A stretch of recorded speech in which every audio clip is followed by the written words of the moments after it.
Hello, welcome sa aking vlog-vlogan. Kakatapos ko lang pala maligo niyan. Alam niyo ba, pumasok ako sa CR mga 11:15 PM. Tapos lumabas ako mga 12 AM na, mahigit.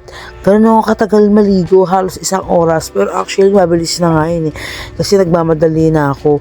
Hindi pa kasama din yung paglo-lotion ko, skincare ko, paglagay ko ng moisturizer, sunscreen. Alam mo yun, Diyos ko, ba't ganun ako katagal kumilos? Kaya dapat mag-aalis, sasabihin ako na mas maaga para mas mabilis ako kikilos. Tapos ayan, pinaplansya ko na nga pala yung mga uniform ng mga junakis ko para bukas hindi na magka-plansya sa Encore. At pagkatas ko magplansya at kumain ako ng mga tira nilang pagkain, di ba?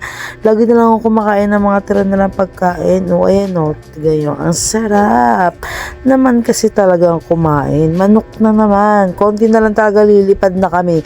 Alam niyo pala, nakapag-try na ako mag-ulam na manok sa loob ng 2 months. Manok lang ulam namin araw-araw.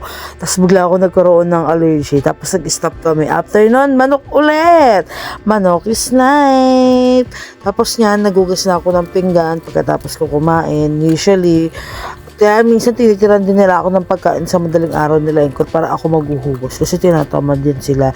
Ayun nga pala, pinakita ko yan. Nang pinost ko yan dito sa Facebook ko. Ang daming umorder sa TikTok. Ewan ko kung galing sa Facebook yung umorder. Tapos ayun, nagsuklay na ako ng buhok ko. Sa labas pala ako nagsusuklay ng buhok para hindi kakalat sa loob yung buhok. Kasi ayoko nang gano'n eh. Kumukalat yung buhok sa loob ng bahay o kaya sa kwarto. Kasi naglalagas yung buhok ko. Kaya sa labas ako lagi nagsusuklay. Tapos ayan, lumabas nga pala ako kasi bibili ako ng shampoo ni Chanty tsaka ni J. Smith para bukas hindi na bibili sa Encore, maliligo na lang sila. Kaso ending sarado si Villalon.